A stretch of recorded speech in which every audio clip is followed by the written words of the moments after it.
Okay, colleagues, we'll now move to item 7, which is the Renewable Heat Association Northern Ireland and Ulster Farmers Union. The committee stage of the RHI closure of non-domestic scheme bill is underway. Further to this, the committee will now receive evidence from the Renewable Heat Association Northern Ireland and the Ulster Farmers Union. The session will be recorded by the official report. I refer members to the Cork Clubbery note in tabled items. A briefing paper from Rani and UFU is in tabled items. Other papers provided by them in respect of the Northern Ireland Affairs Committee is inquiry is at page 238, a departmental RHI tariff review paper at 244, the departmental RHI closure tariff consultation document at page 258, and a copy of the paper from Professor Rooney at page 279. Can I welcome colleagues to the committee today and thank you for coming along. We have Alan Hegan, who's the Director of the Renewable Heat Association Limited, John McLenaghan, who's the Deputy President of the UFU, and Denzil, Cluff, who my eyesight is so bad that I'm unable to say your position, so you're very welcome, sir. With that, I'll hand over to you, colleagues, if you wish to make an opening statement. Okay, well, yes, well, first of all, just thanks very much for the opportunity and the invite to be here this morning. Very much welcome that opportunity. Really quick introductions for everybody. I'll start with myself. I'm John McLenaghan. I'm one of the Deputy Presidents within the Ulster Farmers Union. And Alan, you can... Yeah, so... Good morning, everyone. I'm Alan Hegan. I'm a Director in the Renewable Heat Association, and I'm here today along with John from the UFU and Denzil from Ecoerne to answer any of your questions regarding the closure bill and associated public consultation that you may have. The association itself has in the region of 300 to 400 current members and represents the interests of manufacturing, hospitality, retail, agri-business, the care centre, housing associations, public authorities, charities and other businesses who own and operate renewable energy equipment for their heating needs, as well as being a voice for the businesses that operate in the commercial and industrial renewable heating sphere here, such as wood pellet and chip suppliers, equipment installers, biomass equipment service providers, mechanical consultants, energy consultants, academia and others. As for the bill itself, for the most part, Rani accepts that the consultation provides a pathway forward. The revised administrative arrangements and the banding proposals represent, under the circumstances, a prospective solution which will provide genuine benefits for the next 10 years, helping businesses' competitiveness in relation to their counterparts in GB and Ireland, and benefiting the local economy through good skilled jobs in the locally based biomass fuel production and maintenance sectors, as well as making a significant positive contribution towards meeting current greenhouse gas reduction targets. Notwithstanding backdating issues, as outlined in our consultation response, we feel that the banding proposals deliver a fair prospective balance to both participants and taxpayers. However, we do have concerns about certain technical and legal aspects of the proposals of the bill. Separating the legal from the technical and speaking to the legal firstly, at a high level, we have concerns that the bill, as currently drafted, is too broad in scope and potentially takes away all future democratic scrutiny from the committee and assembly. It should be amended to put democratic safeguards in place. It, in principle, allows free rein. It creates a large element of legal uncertainty and uncertainty for participants. Essential safeguards to the proposed bill are democratic scrutiny controls put in place against downward revision of tariffs and duration of the support cycle. Also, there should be safeguards in place to prevent ad hoc, unforeseen solo runs of any kind, now or in the future. For participants who were encouraged by government departments to invest in renewable heat infrastructure and participate in the scheme, who naively bought into a Stormont departmental guarantee, who lived through the media frenzy of 2016-18, and who on many occasions suffered false demonisation, who also suffered the crippling effects of the 2019 Westminster tariff revision, now widely accepted to have been fundamentally flawed. Certainty for the next 10 years is critical, as well as local democratic accountability to provide genuine legacy closure for them. Speaking now to the technical side, the Association has commissioned an independent technical report on the closure consultation by Ecoerne Limited, widely regarded as the foremost independent technical authority on both NI RHI and more widely renewable energy consultancy in NI. Denzil, I hope you'll be able to answer some technical questions on it. Just before I hand over to Denzil, just at a high level, the key recommendations that come out of this report include retaining transfer of ownership, retaining relocation, AS with GB, including replacement of installations to avoid legal and economic impacts as well as attrition. Emphasising the importance of supporting and utilising available energy sources available to rural economies and critically maintaining highly skilled jobs. Advocating for alternative inflationary tariff adjustments, i.e. an RPI-CPI mix to align with GB budgets. And in conclusion, the report makes the point that the proposed closure model is seen as an opportunity to revive renewable energy usage, reduce carbon emissions and sustain industry viability in Northern Ireland. There is an opportunity to get this right for everyone. Let's not miss it. Over to Denzil. Good morning. I'm Denzil Cluff. I'm a chartered mechanical engineer. I'm based in County Fermanagh. I operate a renewable energy and engineering consultancy business. We offer and we specialise in all aspects renewable energy. I myself have been heavily involved with schemes, government schemes such as RHI, Northern Ireland RHI, and the scheme in GB. I'm also heavily involved with the support scheme for renewable heat in Southern Ireland. I suppose we began in 2013, and I have probably been involved with, to some certain different ranges of capacity, I've been involved with maybe over 50% of the installations with the Northern Ireland Renewable Heat Incentive. I have probably very extensive experience ranging from basics from heat meter readings right through to judicial reviews and challenging Ofgem on non-compliances. So I've probably quite experienced with RHI matters. So hopefully I can answer any of your technical questions on the RHI and the proposed closure programme.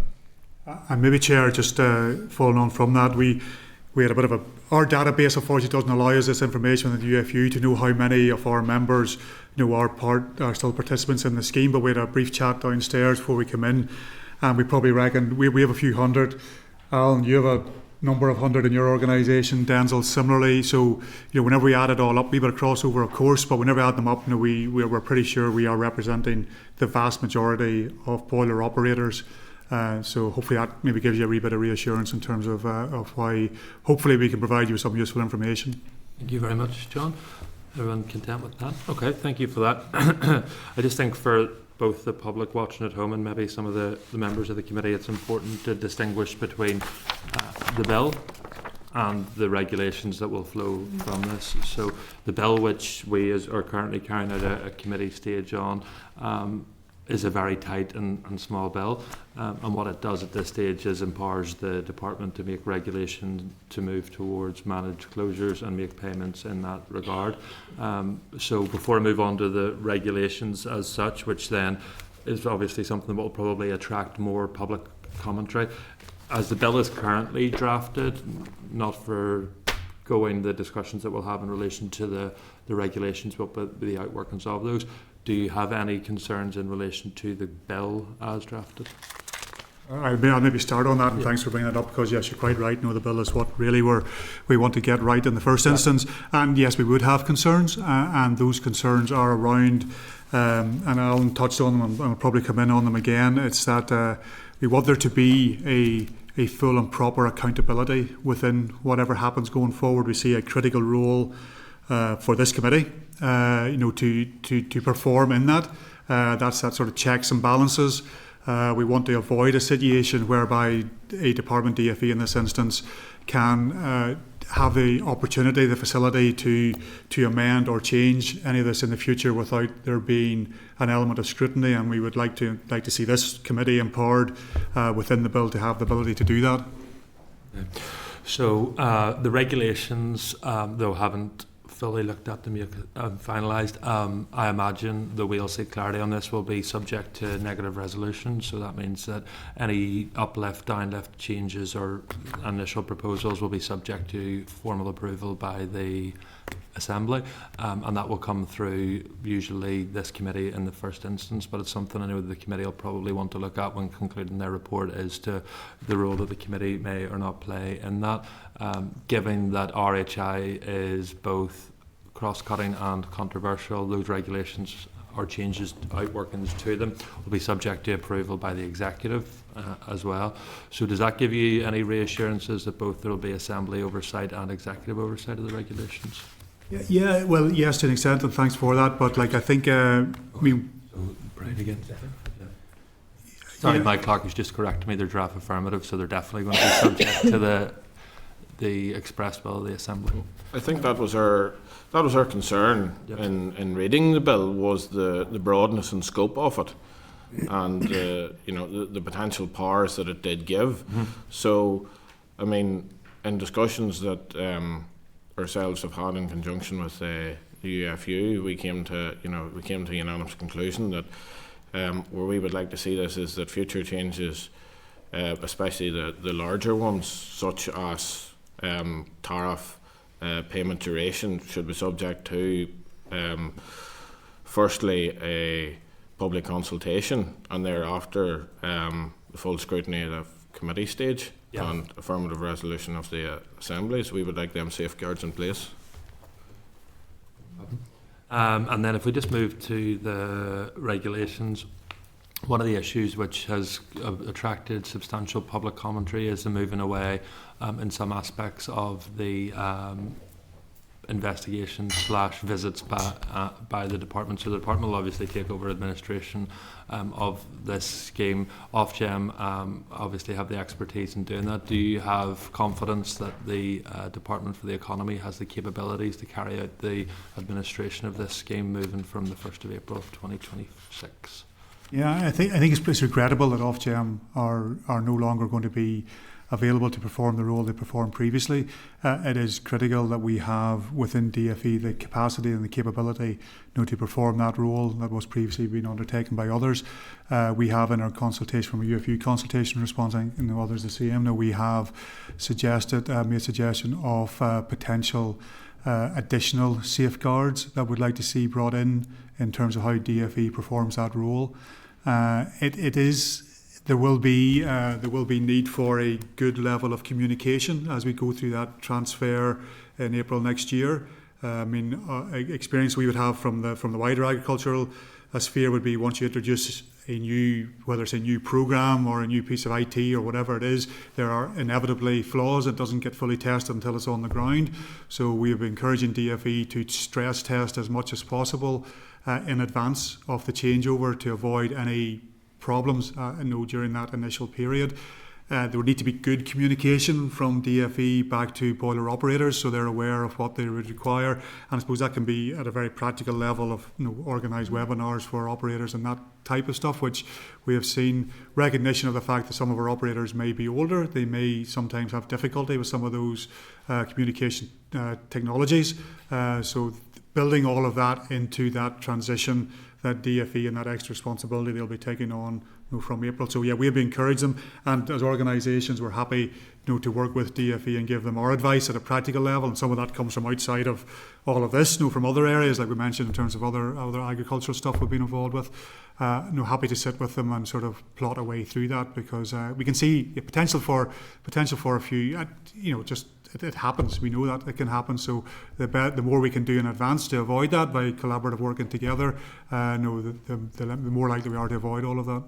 What's your view on the proposed move away from metering? Yeah, we said again in our consultation response, we would prefer metering to remain. We are aware of the reasons why that can't remain in place. And it's basically an instruction coming back from Ofgem, as we all know.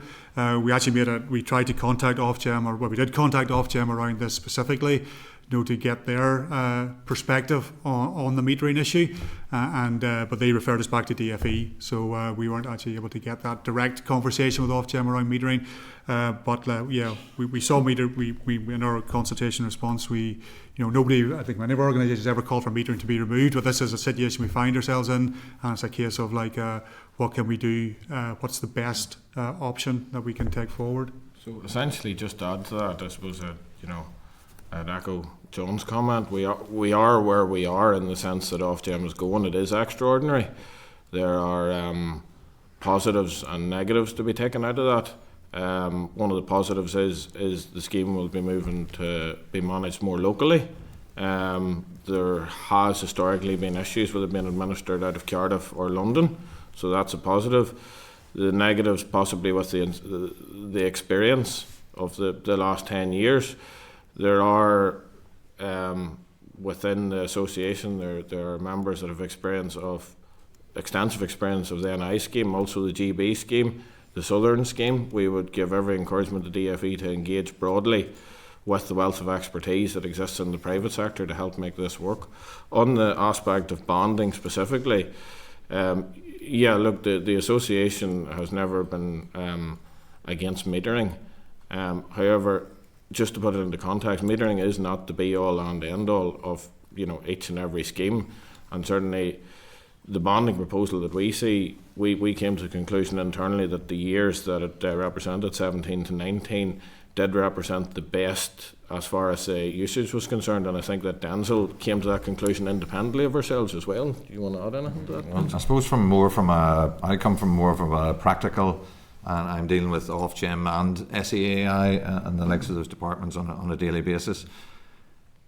Ofgem and the likes of SEAI are facilitating this scheme, but it's the likes of services like our own, our consultants and that are out on the field that are actually doing quite a lot of the work to make the job easy for Ofgem to make that decision. Now, I see that similar case for the likes of the department, that bringing in the correct people to sign off to make sure that everything's done correctly, very similar to our own building control, where you need somebody to sign off work. The SEAI scheme in particular is very much orientated around somebody has a responsibility for all elements, and if anything goes wrong, it's that person's responsibility. So something similar, and I suppose on a daily basis I'm dealing with Ofgem. Ofgem are actually, I suppose, to a certain extent marking my homework, and they're looking at what we're providing to them, and once they're accepting of that, then it makes the process very straightforward. So I suppose the only thing that I would find difficult from an administration point of view, and probably Ofgem would echo this as well, is that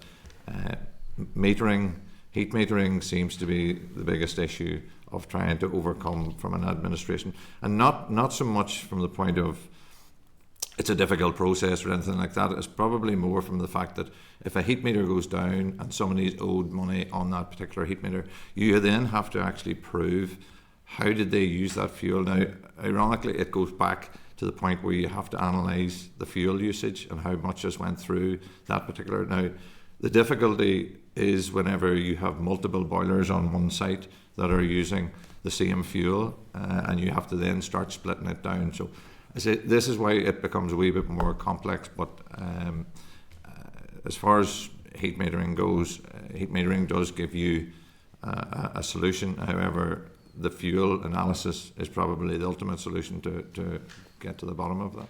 Okay, that's useful. And then finally, just from me before open to colleagues, the Assembly took a decision on Monday in relation to a winter uplift to the tariffs. Just keen to take your view on those. Was that a correct decision, incorrect decision? So I'll be very short. The association issued an update to its members. It was a short update notifying them of the change. The final line of the update was the association welcomes this development. Yeah, I mean, our guys would be content. They're farmers.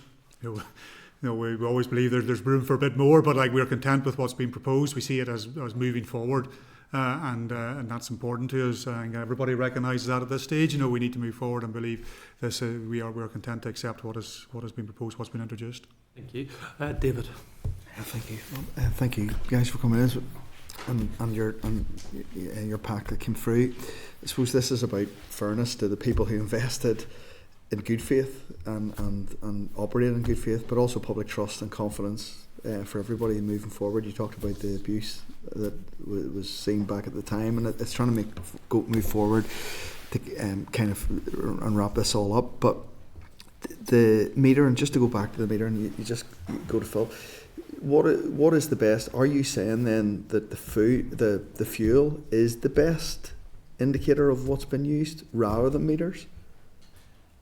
Ultimately, everything goes back to the fuel that's going through. Where that becomes slightly complicated as well is what calorific value you're operating to. The wood pellets is very straightforward because it's pretty standard and straightforward calorific value. The likes of the boilers themselves obviously have an efficiency as well. So again, that has to be taken into consideration. But personally, I always go back to the fuel to work out what has went through. But again, metering is it's there. Metering can be difficult from a practicality point of view of keeping them going. I suppose the other thing to point out in the Northern Ireland Renewable Heat Incentive Scheme is a lot of the meters have now overtaken that 10-year period where calibration was due. So there's actually quite a lot of meters out in the installations that are now no longer calibrated. Now the department did send out a notification to say that it was fine, you didn't need to change the meters, but there's a lot of heat meters out there that probably aren't calibrated at this particular stage. Okay, so if you were to move, then they've said they're not metering it. So if they're not, this is one of the difficulty I've had is the kind of three bands that there are. So if I have 51% and I raised it the year before, I'm getting 100% of the payment. Are you content that the department are taking that forward in the best in public interest for public spending money? I suppose there's been extensive discussions about this behind the scenes. There's been discussions directly with DFE. There's also been I suppose discussions with the Centre for Advanced Sustainable Energy. And I suppose we're taking the lead from this on the independent model that was produced by David Rooney, and that it's going to deliver 12% IRR prospectively. So, like, it's a case of in a move that is moving to a bonding scheme based on historic usage. It's probably represents realistically, where it's going to be. I'm supposed to look from our perspective. We have asked for additional safeguards. We have asked for additional fuel records to be kept, and we have asked for increased surveillance. So look, it's in a nutshell. You're asking a broad question about metering. Metering helps, but metering isn't everything. And I would say that actually fuel records provide a much solider confidence than metering actually does. Okay. So. Yeah, I think so. Sorry, David. No, I'm happy to let you. Go. No, I think you made a couple of words you used in your opening statement. I think are critical, David. In this, fairness and trust, and that's very much what we have got back from our membership. That's what they want going forward from the scheme, and there is an importance, and we have took that on board in terms of our consultation response, and like Alan in terms of what they have done. We have actually asked DFE to beef up, if you like, in terms of the in terms of that part of the process. So we're encouraging them to ask for more records.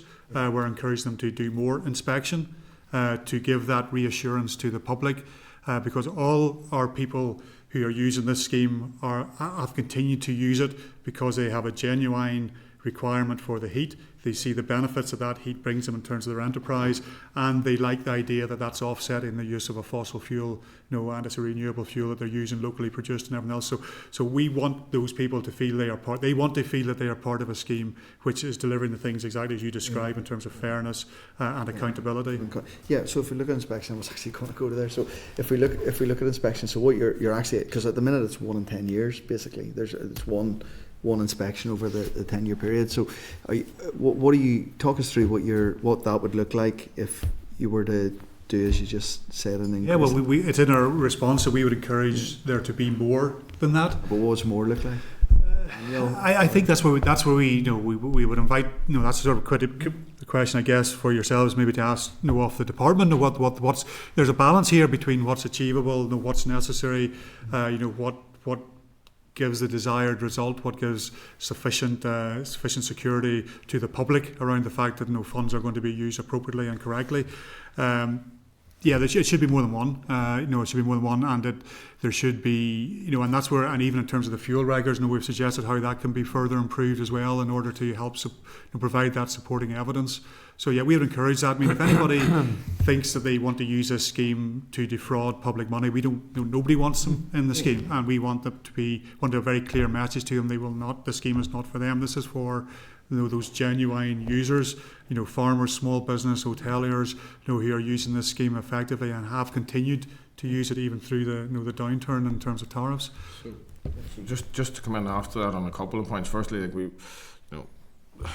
we need to be cognizant of the fact that there has been 100% audits, that everybody is currently in the scheme, has already passed one, if not maybe two or three audits in their duration of being there. Like specifically on the safeguard, so we've made suggestions, and we certainly have no objection to reasonable desk-based annual records being sought. We also have no objection to the increase, as John said, in the actual physical visits. We think they're two separate things, and certainly as opposed to using, if anything, it's only a suggestion, but the previous model of 100% inspections used an external contractor, and I think that was a significant cost per installation. Certainly one of the things that's been banded about is a move to like a similar situation to the Northern Ireland Housing Executive, that have a clerk of works moving about in a van, or for that matter even building control, that have somebody that's employed, that's knocking about, that can that has long-term on-ground knowledge, that can use a risk-based approach. Finally, for me, just on the bans, going back to the bans, you're talking about public money. If at that 51%, would you, if you're saying bans is the better way to go than metering, would you look at more bans there rather than? Look, we wouldn't.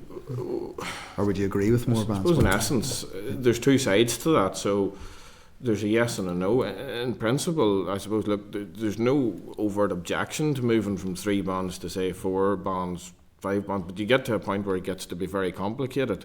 So it's a balancing, and it's balancing the ease of participants to actually be able to use to do that, and to be able to do it. And like, let's be realistic about this, because we're there isn't really. I take on board what you're saying, but we don't think that the majority of participants will be at 51%.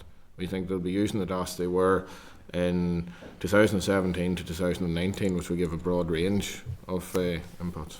Maybe, Denzil, because you operate on the ground, and it's probably very apt for me to respond in this one. I do quite a lot of heat usage analysis in Northern Ireland and Southern Ireland, and what I find personally is, if you were to set somebody a goal to say, well, listen, you're going to use 48 tonne to achieve your 51%, I think most of the participants, and in particular poultry growers, would struggle to know when they have hit that. Again, it's a case of if you need the heat, you need the heat. What I think, actually, my own personal view of the banding, I think actually the upper band, or the standard operational band, will actually encourage more energy efficiency, which it has done actually in the SEAI model, the SSRH, where people are given an energy cap and they're working to that. But the more that they can actually reduce their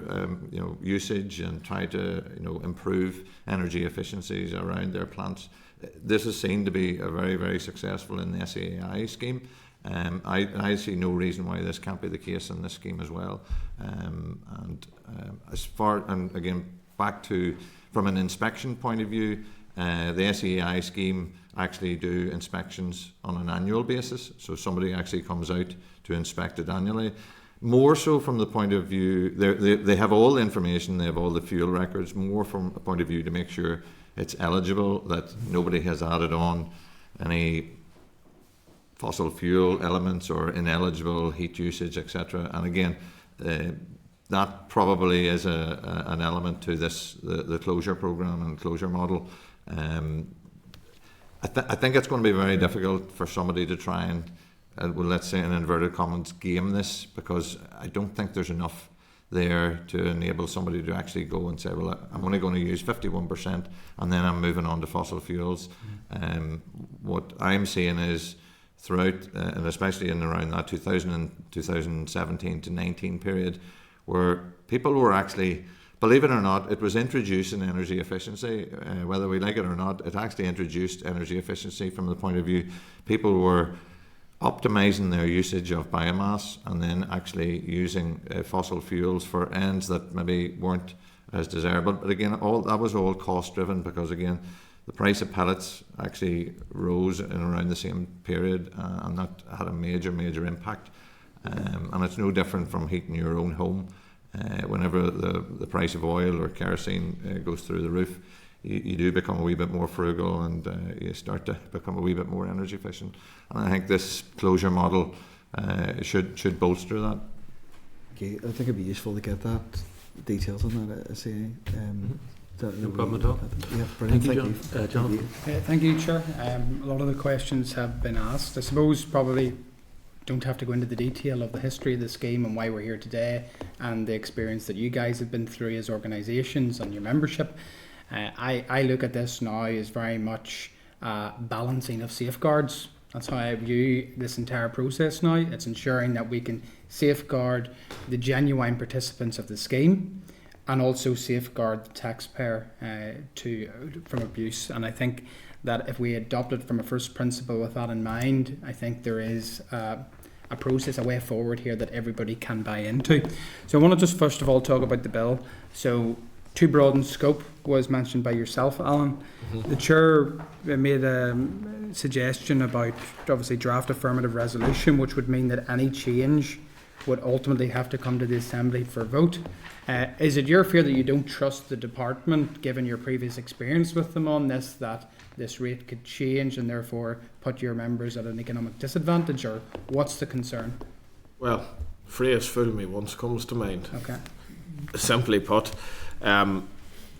we would actually go further. We would say that in the case of a change in tariff levels or the length of the annual payments, in that they're to run out to the original duration of the scheme, if either of them two things were proposed to change, that it would actually go to public consultation first and then come to the committee. So clerk can keep me right, but with draft affirmative resolution in any two of the circumstances that has been mentioned, there would be a formal vote in the Assembly via draft affirmative resolution. You're saying that that in itself would not satisfy you. You think this bill could be made stronger by adding before that process a consultation exercise? Specifically in them two scenarios.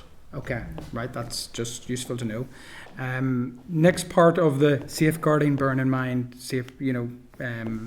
the first principle that I talked about, and that's safeguards for inspections. So do you want to talk me through how you see you mentioned going from Ofgem to the department, how that safeguards the genuine participants, but also in having, and this has been mentioned, so I wanted to mention it here today, so participants will be notified in advance if selected for inspection. Do you want to clarify how you believe that also gives an adequate safeguard for the Northern Ireland taxpayer, that a potential system could not be abused or altered or changed in such a way as to produce a false result? Yeah, I mean, I think, like I say, as we said earlier in terms of our response, it was about beefing up those protections and those levels of inspections. The idea, to specifically address your question around a completely ad hoc, just calling in, it can be difficult in a farming context. There can be biosecurity issues, poultry housing where a lot of these are and stuff. So there's nothing anybody's going to do in a 24-hour period which is going to change what they've been doing. So I suppose if we were looking at that issue very specifically, we would be, we are in favour of more inspections. But I think, just to make sure there's even somebody there, that nobody's wasting their time and protect biosecurity reasons, a acceptable amount of notice would be a good way forward. I asked that question purely because I know that has been a point that has been speculated upon. I think the information we received from the department at the time would be exactly what you've said, that there could be physically no change that could not be detected in such a short period of time to manipulate the result. I'm right in saying that. I just want to give you an opportunity to Certainly we would take as an association a position that on the whole, for the, certainly an average standard inspection should be notice based. Adding to that, I think Alan, you'd mentioned, is it a hybrid model that you would look to, which would be optimal, such as desktop and physical? Is there a balance to be got there to ensure then that we're meeting that requirement, but yet allowing for a bit of ingenuity in terms of costs associated with physical inspection? I'll probably refer to Denzil on this. As far as I think the hybrid approach would be very, very good. And again, a lot of this is, I suppose, if we take it as of today, if there's no reason why Ofgem can't send out any of the participants a letter to say that we are inspecting you. Now, whether that's in 24 hours or whether that's in 1 week, we are coming to visit your site. The only thing that really Ofgem have at the moment, they have all their application installation data, but the only thing that they really can confirm when they arrive on site is there's a schematic, and there's usually either it's known as an independent metering report, and those two documents basically document everything that is going on that site. Now, there'll be no reason on the new model why that's not adopted. Those are two very straightforward pieces of information. Again, from the inspection point of view, in the new model, the inspector would want to go out to see, is this exactly the same as it was when it transitioned? So again, there has to be some form of consistency to say, well, listen, this is what you have transitioned into the new scheme. So that needs confirmed that is still there, that you haven't done any dramatic changes or you've added anything that shouldn't be there. And I suppose the other aspect is, has it been using the correct amount of fuel? And the only way that I see to really safeguard it without any doubt whatsoever is you provide your invoices for your fuel and you provide your proof of payment that you have paid for the fuel. Now, if somebody wants to go a step to try and fraudulently, do something about that, this is not the scheme. They're in a different game. So I think with those safeguards there, I think it's going to be very, very difficult for somebody to not want somebody to arrive on their site. So just to set this in context, in the business that I'm a director of outside of Ronnie, we supply biomass fuel into the Republic, and it wouldn't be the first occasion that SEAI has rang our office up and asked us, invoice 10,056, what can you tell us about that? Just spot checking the invoices that they're receiving at the other side. So, we have absolutely no issue, telling them who that invoice was to, the amount was on it, the amount of fuel that was delivered. So it's not happening with every invoice. It might happen with 1 in 100 where it's actually going back to the supplier, but that's just to compare what's happening in the Republic as a safeguard. I want to move on to, obviously, payments annually, and if everything goes according to plan, they will end in 2036. So I want to talk about the costs associated with repair and upkeep of such facilities, particularly in the later stages of life, and also based on tiers what its usage will be. Are you satisfied that the tier rate takes into account the costs associated? Because I know that was a concern previously, that essentially running at loss because of the cost associated with upkeep. Have we got the balance right? Well, I suppose I can answer from a practical and an experience point of view. I would say yes, but again, that boils back down to a lot of the participants that I do a lot of work for. The people who have looked after their boilers and maintained their boilers have been consistently paying annually, regardless of what the tariff cuts and whatever the price of pellets or the fuel. They have been maintaining their equipment. This new scheme, there won't be any difference. They'll continue to maintain their equipment. The people who haven't maintained their equipment probably aren't going to be transitioning into this new scheme because there's so much investment and so much money to be spent to get their equipment back up to speed. And even from a point of view of if it was potentially that they could sell their accreditation or do a re-ownership, it's not an attractive prospect to have to go in and replace the components.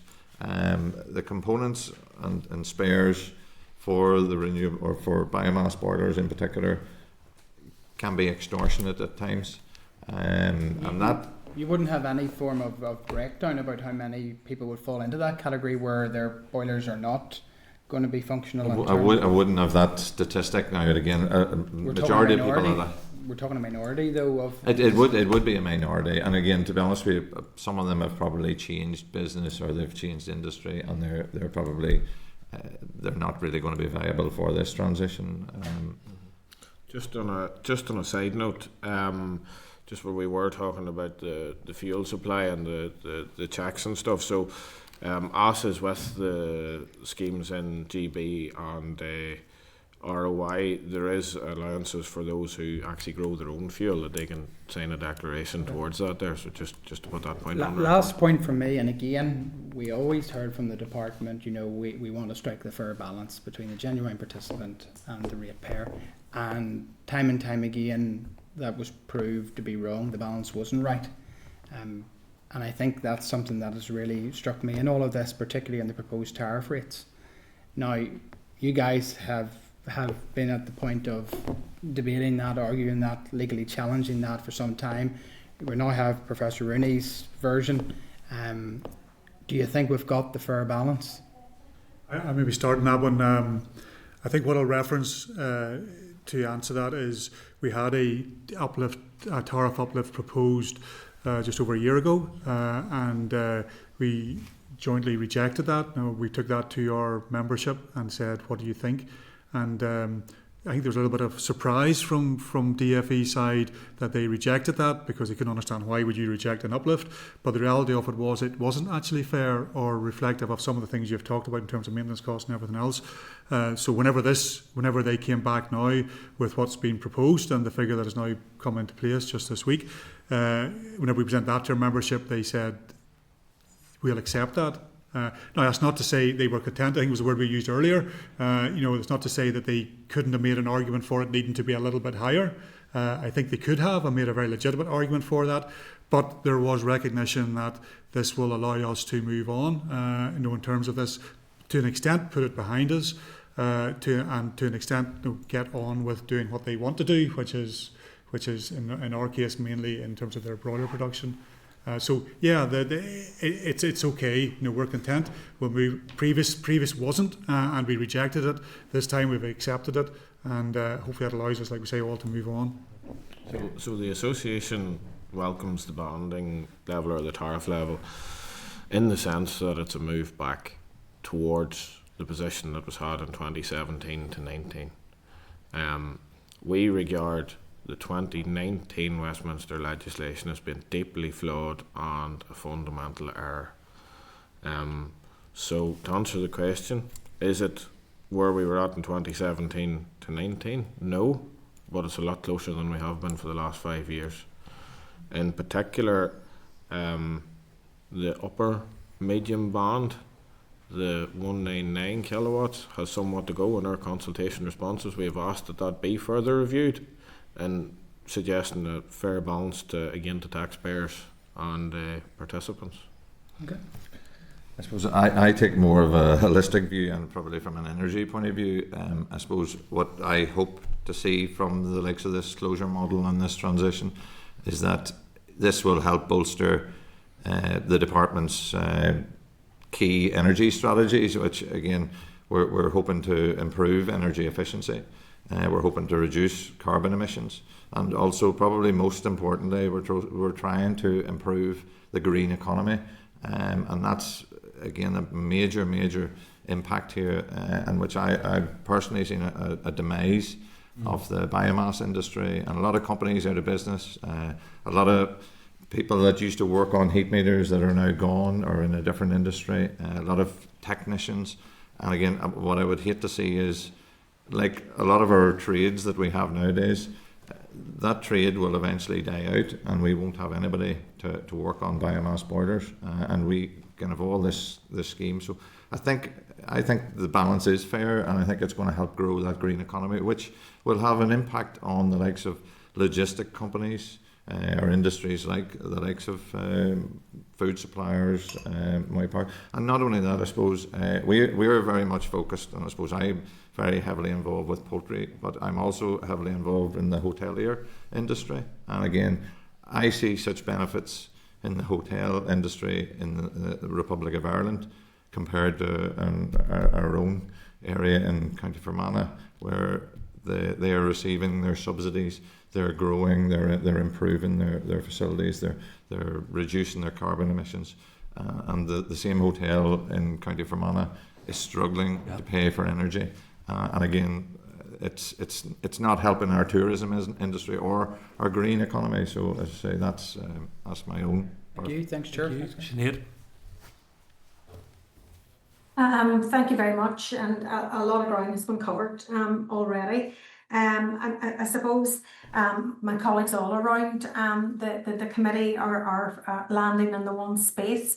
Obviously, Northern Ireland, we want and we must support the renewable generation of heat and honour the commitments that have been made in good faith. And as Denzil has said, we needed to be balanced and we needed to be fair and we needed to support the green economy. So those are all things that we can land on and agree on. But I suppose most of the committee members have said, doubt does remain over how it is monitored, how it is verified, and how it can be enforced, and I'm still not totally confident that we have or could land and tick all of those boxes. I suppose I'm going to just throw, because as I say, most of the questions have been answered already, but I'm just going to throw out this in terms of have you any views on what would have been like a one-off payment rather than these ongoing payments over 10 years? Because I feel that you too have concerns about how those payments can be maintained, particularly as Jonathan alluded to at the latter end of it. So how would you feel if there was more consideration given to a one-off payment? So I suppose, no, we haven't calculated an exact figure. There was an exact figure that was in the Grant Thornton report a few years ago. But look, it's our position is that we would not favour that model. We think it would be the death knell to the industry. It wouldn't recover from it. It would actually be a bad use of taxpayer money as well, in the sense that it would lead to a reversion of fossil fuels. So to just succinctly answer the question, we think that this is the best solution given the circumstances that is available currently. I'll just over to John. No, I 100% agree with that. I think, what you I know you're just throwing out as a possibility, it's only for discussion purposes, Sinead, but I think yes, it wouldn't represent fairness, and we've talked a lot about fairness in this discussion, and I don't think it would represent fairness in terms of the taxpayer money, and no, we would. It's not something we have advocated for. Okay, I thought that would be your answer. But you understand, and you've spoken about, you understand the concerns about the inspection regime in particular, as suggested in the bill, and you have indicated that you would be supportive of additional efforts to bolster the proper value for money for both participants and taxpayers. And we all want to get to that space that everybody is comfortable and I don't think that we are landed there, as I say. And what additionality could work? Because you're saying that metering is not the panacea. There are other methods, but are the other methods very heavily bureaucratic on both the participant but also those administering it? Because the administration of those efforts has gone up, the cost of it has gone up substantially, and I'm just wondering, value for money still remains part and parcel of what we want to do. I can probably start on that question, but currently, actually, And Jonathan had alluded to the maintenance costs and the upkeep of that. There is actually also an administration cost associated paying the likes of ourselves to maintain systems and maintain meter readings and do amendments and do various relocation, re-ownerships, etc. So a lot of the participants who probably have never included it in their evidence provided to DFE. A lot of them have been paying administration and consultancy services to actually maintain their systems, to keep in the scheme. And I see this new scheme and the new transition to the closure model scheme, I don't see that any different, because again, that's being paid by the participant from obviously the subsidy. But again, it's the proper due diligence. There's no reason why this should be a very expensive administration and bureaucratic process. I think with the proper setup of whatever's required for the due diligence, whether that includes templates or whether it includes employing engineers to sign aspects of. And again, I refer back to Ofgem. A lot of Ofgem's work is actually just ticking the boxes of the information that we send them. So all the evidence is there, and basically they're facilitating an approval of the evidence that has been provided by the customer, by the participant, or by the qualified engineer. So as I say, I wouldn't have any concerns about a new process and being heavily bureaucratic. I think once it's set up and it's properly transitioned and you have the paperwork in place, I think inspections should be relatively straightforward. And again, it could come to the point where if you have 8 boilers on site, then you would be probably in the category of you would get one inspection per annum.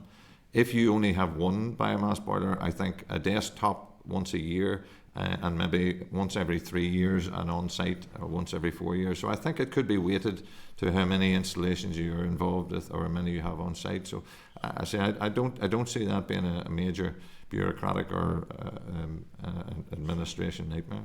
So 2 things. Firstly, at the moment, participants are required to keep their fuel records and they're required to keep their maintenance records. So a move to, for example, maybe an annual submission of a selection or potentially all of them, I don't think is going to, at the point of self-declaration annually, is going to be a similar administrative burden to filing four separate meter readings. So I don't think that's going to be an issue. That allows the department to then, take a risk-based approach. They're getting data in annually, and I suppose just to clarify, the thinking, and it is only thinking on the physical inspections.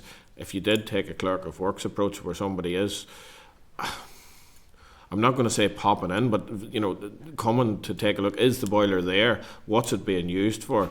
What's our observations on site, and maybe focuses less on the paperwork. I think even with 24-hour notice, to actually have somebody to come out to take a look at the physicality is fine, but to actually then put the burden on the participants to have all their paperwork in order with 24 hours notice is unduly lenient. That can be done in an organised, orderly, annual fashion, similar to a VAT return, for example.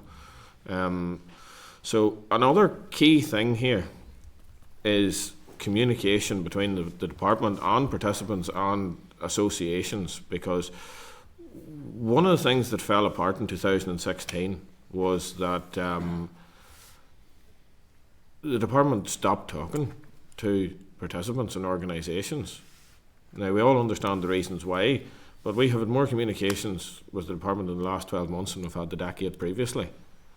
And I think there is something to be said for private sector input into all of this. Okay, thank you very much for that, Sinead. I'm going to move on then to Diana.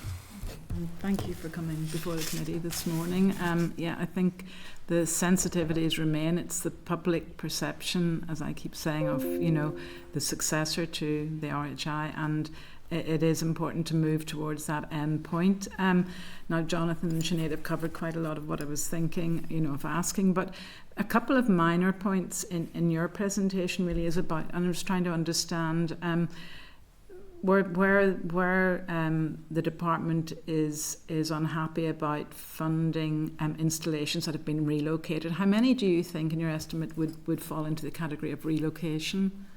Ask Denzil deals with the majority, and I'll refer to him. There's again, I wouldn't have the statistics, but again, there seems to be a lot of boilers out there that I think there was the talk of there's 600 boilers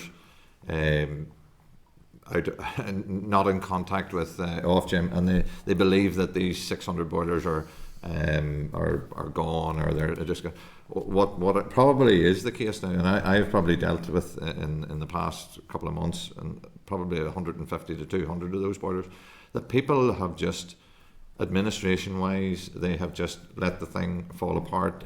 They haven't been inputting their readings, and we've had situations where people have died and that have looked after the meter readings, and they've never passed that on, and nobody has thought, well, we used to submit.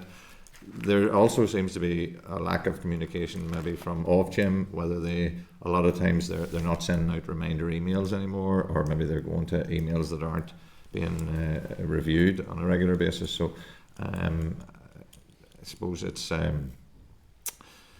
Is that a big enough cohort that really needs to be presented to the Department of the Economy for a solution? Well, I think the main thing from that I personally see is there's a lot of potential boilers there that have accreditation, that if they fall into this de minimis, or actually they leave the scheme, there's potential there for renewable heat that has just been decimated. Now, a lot of those boilers will be scrap value, and they have the opportunity to go to another business. For instance, a poultry business that maybe has changed industry or gone to eggs or whatever, and has less heat requirement, that particular boiler there could actually go to a care home, or could go to a hotel to actually displace fossil fuels, which would be a big bonus, especially from the energy strategy. And the process of doing that is a lot more straightforward than replacing the heat meter, believe it or not. So there's an opportunity there. We have all these accredited boilers. We should be utilising them in other areas. Now, it's not to say that potentially that boiler just goes in and it just fits in. Again, we want to make sure that the business that it's going to has an eligible heat use, and it is displacing fossil fuels. So it is using fossil fuels at the moment, not just a case of you're going to replace another biomass boiler with an accredited biomass boiler. So I think with the proper due diligence, I think that would be a very straightforward process. So something just can't be ruled out, that there are different uses, there's different environments different uses, they can be used. And of course, thank you for that. And the other issue I wanted to point to talk to you about is really, you mentioned an appeals process where you thought, again, what's the indication there? How many biomass operators would feel that their tariff, or they would challenge that between 17 and 19? Well, if we can just, on the case of the appeals process, I'll maybe defer just to John on that. Do you have more knowledge on that? It's a little bit hard to know how many there would be. There will be some, for sure. There will be circumstances why in that reference period they didn't have heat requirement. There could have been all sorts of family events. We don't, but there will be some. Again, experience would let us know that. I suppose one of the things we have suggested again is that that we have a proper appeals process set up. So we would suggest to DFE that they look at sort of that DERA Stage 2 model that they have, where it's an independent appeals panel will sit on each case and look at the evidence presented to it, and then give a decision recommendation back to DFE. I think that model has worked fairly well for the agriculture sector, and I think would work in this instance, because very hard to know how many. I think inevitably there will be some. And just to go back to the previous question too, and Denzil mentioned it anyway, one of the things we've said, it is really important that if there is going to be relocation, that the relocation site is also inspected to make sure there is a genuine heat requirement on that site. Is something that we have added in the consultation. I think, Rana, you put in as well. So. Yeah, so our consultation response was independent but almost identical. So our position on relocation is allow but control. If there is a common, and let's actually use a bit of common sense about this, if there is a relocation that is proposed that makes common sense, that's going to go into somewhere that is using 10, 15,000 litres a year of heating oil or gas or LPG. Let's do that. But if it doesn't make sense, let's say no, just forget about it. So what we're saying is let's regulate it. Thank you very much. Okay, thank you, colleagues. That's all we have at this stage for you. Can I thank you for freely giving of your time to help inform the committee's deliberation on the bill. As I say, this is a very short bill in terms of a 2-clause bill, but ultimately it'll be the regulations that'll be a matter of most public interest and scrutiny, so it's something that we will need to continue to watch and monitor, and we may bring you back at a further stage. So thank you very much for that at this stage. Thank you. Thank you.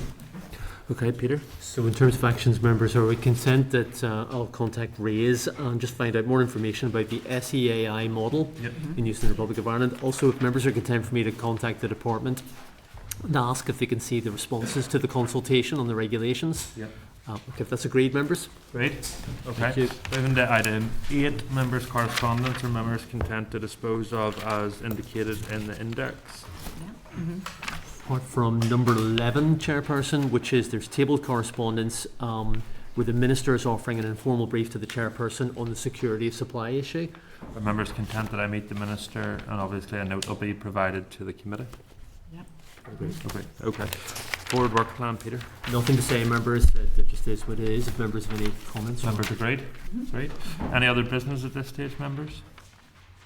If not, can I thank everyone for their attendance today, and the next meeting will begin at 10 a.m. next Wednesday, the 10th of December, here in room 30. Thank you very much. The committee will now adjourn.